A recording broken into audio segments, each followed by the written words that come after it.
Étudier, c'est fun. Bonjour à tous, ici Gromy pour l'artiste autodidacte. Alors avec cette vidéo, je vais vous montrer quelques exemples de ce que je peux faire pour des études, ainsi que quelques exemples de ce que vous allez pouvoir trouver dans le pack de l'artiste autodidacte qui va sortir le 2 octobre, et qui concernera l'organisation et la méthode. Je donnerai également des exercices pour apprendre le dessin. Donc ce ne sera pas aussi approfondi que ce que vous pouvez trouver dans les packs sur le volume par exemple, mais je donnerai quelques pistes sur quel type d'exercice faire. Donc là vous voyez que je fais des exercices sur le volume déjà, donc pour commencer à réchauffer un petit peu ma main en début de journée, donc, et surtout mon esprit pour voir en volume dans l'espace. Et c'est le genre d'exercice que vous pouvez faire quand vous commencez à être un peu avancé dans le dessin. C'est pas forcément des exercices de débutants là pour le coup. Mais c'est des exercices qui sont intéressants pour s'entraîner à penser en volume et à travailler en volume. Donc là, je crée des formes un petit peu aléatoires dans l'espace, et après je les déforme, je rajoute des pièces dedans, ou je crée des créatures d'une certaine sorte. Donc là ensuite, je vais faire des exercices qui ne sont pas des exercices théoriques, mais qui sont des exercices plutôt de librairie visuelle, qui concernent là en l'occurrence des oiseaux, et vous allez voir par la suite des tenues de plongée, ou plutôt des scaphandres. Donc là, quand j'étudie un animal, j'essaie de l'étudier de l'intérieur ainsi que de l'extérieur. Donc voir les formes qui sont à l'extérieur, donc les volumes que l'animal peut prendre, mais aussi comment il est construit à l'intérieur. Donc quel est son squelette, quelle est son anatomie, comment sont ses muscles, etc. Et par contre, ce qui est important de voir, c'est quand vous définissez les formes, c'est de toujours les penser en volume. Donc là, c'est un petit peu la combinaison entre les premiers exercices et la combinaison avec l'étude d'un animal. Donc là, je fais de l'étude de détails, donc les détails des plumes, les détails des pattes, tout ce genre de trucs qui peut servir après quand on va faire un dessin final. Donc là aussi, j'essaie de comprendre comment est la tête vue de face. C'est toujours bien d'étudier au moins deux angles pour bien comprendre comment quelque chose fonctionne, que ce soit un animal ou autre chose. Et donc ensuite, là, je fais de l'imagination. Donc je mets en pratique aussitôt ce que j'ai appris. Donc j'essaie de refaire l'animal tel qu'il était, tel que je l'ai vu. Donc je déforme un petit peu. Là, je lui ai rajouté un coup un petit peu plus grand, plus massif, hein, un peu plus en volume. Donc là, c'est un faucon que j'étudie, mais ça peut s'adapter à pas mal de types d'oiseaux différents. Et ensuite, j'essaie de le faire bouger un petit peu. Là, j'essaie de lui donner une pose comme si c'était un peu une pose de dragon, en fait, où il s'appuierait sur ses ailes.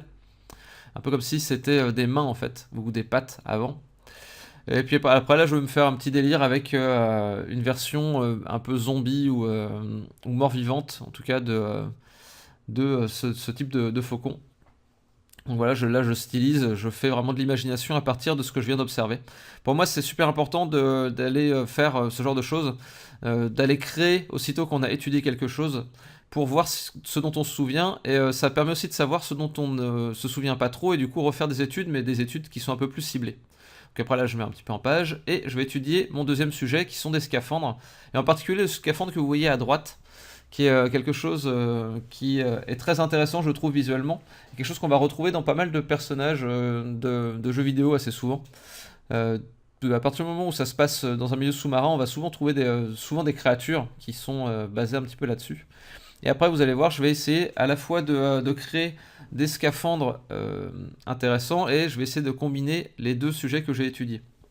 Là, en l'occurrence, vous avez qu'une petite partie de la vidéo. Vous avez le début, les études, et puis après le début de ce que je vais faire en pratique. Je garde la version complète, donc avec le rendu final et tout, pour les gens qui achèteront le pack. Donc là, c'est une sorte de petit prémisse au pack. Donc je vous donne un petit teaser en gros. Donc voilà, là je fais l'étude juste assez basique en fait des différents scaphandres, mais toujours en pensant en volume. C'est surtout ça l'important qu'il faut voir, c'est que je pense en volume. Et après là, je cherche un petit peu le langage graphique de ce genre de costume. Donc j'ai fait des études de différentes façons, donc soit en trait, soit en masse. Et là, en l'occurrence, j'essaye d'aller un petit peu plus loin dans les détails, parce que c'est des détails qui vont être importants par la suite pour trouver un scaphandre original.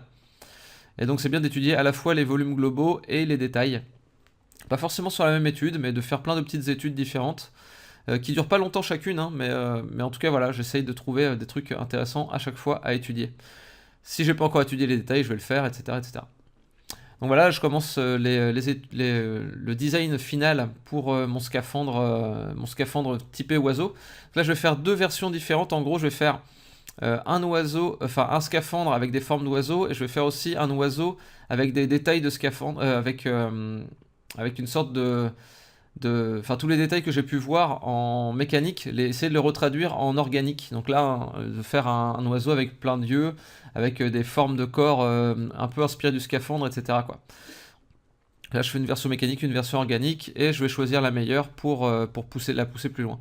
Donc après, j'ai travaillé un petit peu plus la version organique qui, pour l'instant, n'est pas du tout satisfaisante, mais un peu plus loin dans la vidéo, ce que vous ne verrez pas, je l'ai retravaillé pour que ce soit un peu plus satisfaisant. Et donc, je vais vous montrer à la fin ce que ça donne le rendu final pour le scaphandre version mécanique, parce que je n'ai pas poussé le rendu pour la version organique, mais voilà, je vais quand même vous mettre le rendu final, même si vous n'allez pas voir tout le déroulé. Donc voilà, c'était un petit indice, un petit exemple de ce que vous allez pouvoir voir dans le pack. Et aussi de la façon dont je conseille d'étudier, en gros, donc d'étudier toujours en ayant un objectif, et après vraiment de mettre en pratique pour que ça ait du sens, en fait, de créer ce qu'on crée. Donc voilà le rendu final. Donc si vous voulez voir tout le contenu, ça ira aussi moins vite dans le pack, donc je vais le faire un peu plus lentement et avec plus de détails sur mon commentaire. Et ben vous pouvez commander le pack. Là pour l'instant il est en précommande à 15 € au lieu de 20. À partir du moment où il sera sorti, c'est-à-dire à partir du 2 octobre, il sera à 20 € et pour l'instant il est à 15. Et donc dans ce pack vous trouverez aussi tout un tas de méthodes d'organisation, ainsi que des exercices pour les débutants en dessin, et pas mal de vidéos qui sont un peu annexes sur le monde professionnel autour du dessin. Donc quels sont les métiers possibles, comment choisir votre métier futur, et surtout comment apprendre par vous-même à dessiner. Donc voilà, j'espère que cette vidéo vous aura plu. Si c'est le cas, n'hésitez pas à le faire savoir par vos likes, partages, etc. sur les réseaux sociaux. Et on se retrouve la semaine prochaine pour une prochaine vidéo. Ciao, ciao!